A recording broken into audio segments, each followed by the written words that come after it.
Esaqning kofelari nafaqat ozdiradi, semirtiradi, balkim judayam ko'pgina kasalliklarga davo.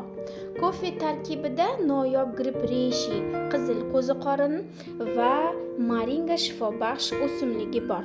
Aynan gripp reishi qo'ziqorinni tarixda faqat zodagonlar, imperatorlar iste'mol qilishgan, oddiy xalqqa esa bu qimmatlik qilgan. Uni o'lmas qo'ziqorin, mo'jiza qo'ziqorin deb atashgan.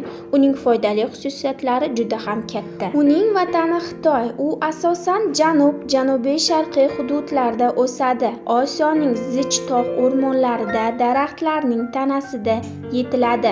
1970-yillari yapon tadqiqotchilari tomonidan uning noyob ekanligi tasdiqlangan va Yaponiyada oddiy xalq ham iste'mol qilishlari mumkin bo'lgan. Gripp reishi kuchli adaptogen bo'lib, inson organizmini mustahkamlaydi, optimal jismoniy va ruhiy salomatligini tiklashga yordam beradi. Reishining tarkibi 90% suv, qolgan 10% esa oqsillar, aminokislotalar, uglevodlar, minerallar. Inson tanasiga deyarli barcha to'qimalarni, biologik faol moddalarni yetkazib beradi, immunitetni oshiradi, gormon metabolizmini normallashtiradi, yurak-qon tomir tizimini faoliyatini yaxshilaydi, sag'ir va davleniyani normada ushlashga yordam beradi. Jigar faoliyatini yaxshilaydi, jigarni himoya qiladi, stressda asab tizimini tinchlantiradi, saraton hujayralarini aniqlab, zararsizlantirishga yordam beradi. Gripp reishi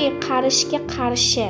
U qarish jarayonini sekinlashtiradi va insonni tashqi va ichki tomondan yoshartiradi. Ichak va shlaklarni tozalaydi, qabziyatni ketkazadi, qonni filtrlaydi, qon aylanishini yaxshilaydi va qon quyuq bo'lib qolishini oldini oladi.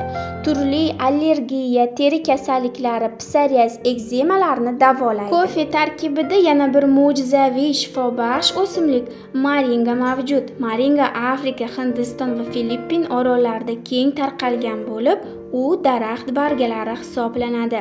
Moringa xuddi reishi qo'ziqorini kabi oqqon kasalligini oldini olishga katta yordam beradi.